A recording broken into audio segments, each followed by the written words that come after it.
ইসকনের সন্ন্যাসী চিন্ময় প্রভুর গ্রেফতারিতে উত্তাল বাংলাদেশ, দিকে দিকে প্রতিবাদ হিন্দুদের। এবার এই নিয়ে সরব হয়েছেন বাংলাদেশের প্রাক্তন প্রধানমন্ত্রী শেখ হাসিনা। বৃহস্পতিবার এক্স হ্যান্ডেলে দলনেত্রীর বিবৃতি প্রকাশ করে আওয়ামী লীগ। জ্বলছে বাংলাদেশ, সন্ন্যাসী চিন্ময় প্রভুর গ্রেফতারি, ইসকনকে নিষিদ্ধ করার পিটিশন দায়ের, দেশের একাধিক প্রান্তে সংখ্যালঘুদের ওপর অত্যাচারের অভিযোগ, নানা কারণে উত্তাল বাংলাদেশ। পড়শি দেশের অশান্তির আঁচ এসে পড়েছে এই পারেও। এই পরিস্থিতিতে বাংলার পরিস্থিতি নিয়ে বিদেশ মন্ত্রী এস জয়শঙ্করের সঙ্গে বৈঠকে প্রধানমন্ত্রী নরেন্দ্র মোদী।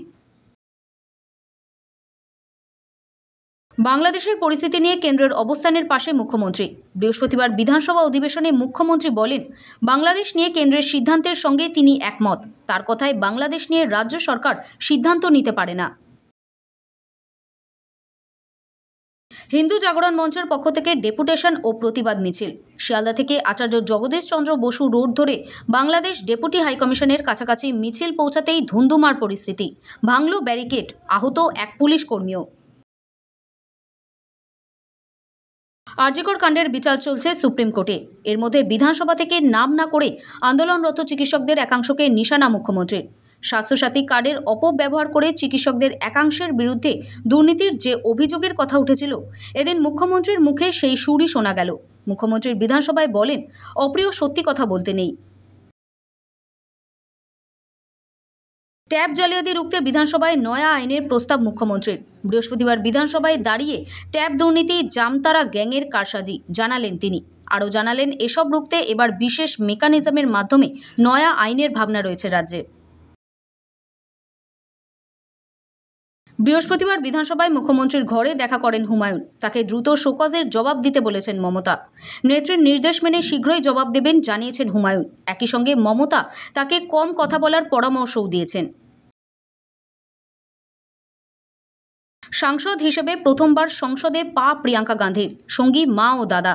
বৃহস্পতিবার সকাল 11টা নাগাদ ওয়ানার কেন্দ্রের নির্বাচিত সাংসদ হিসেবে শপথ নেন প্রিয়াঙ্কা। ডান হাতে লাল কালো মলাটের সংবিধান তুলে ধরে শপথ গ্রহণ করেন তিনি। চতুর্থবারের জন্য ঝাড়খণ্ডের মুখ্যমন্ত্রী হলেন হেমন্ত সোরেন। বৃহস্পতিবার বিকেল 4টায় শপথ নিলেন তিনি। উপস্থিত ছিলেন মুখ্যমন্ত্রী মমতা বন্দ্যোপাধ্যায় সহ ইন্ডিয়া জোটের শীর্ষ নেতৃত্বের সকলেই। শপথ বাক্য পাঠ করালেন রাজ্যপাল সন্তোষ কুমার গাঙ্গুয়ার।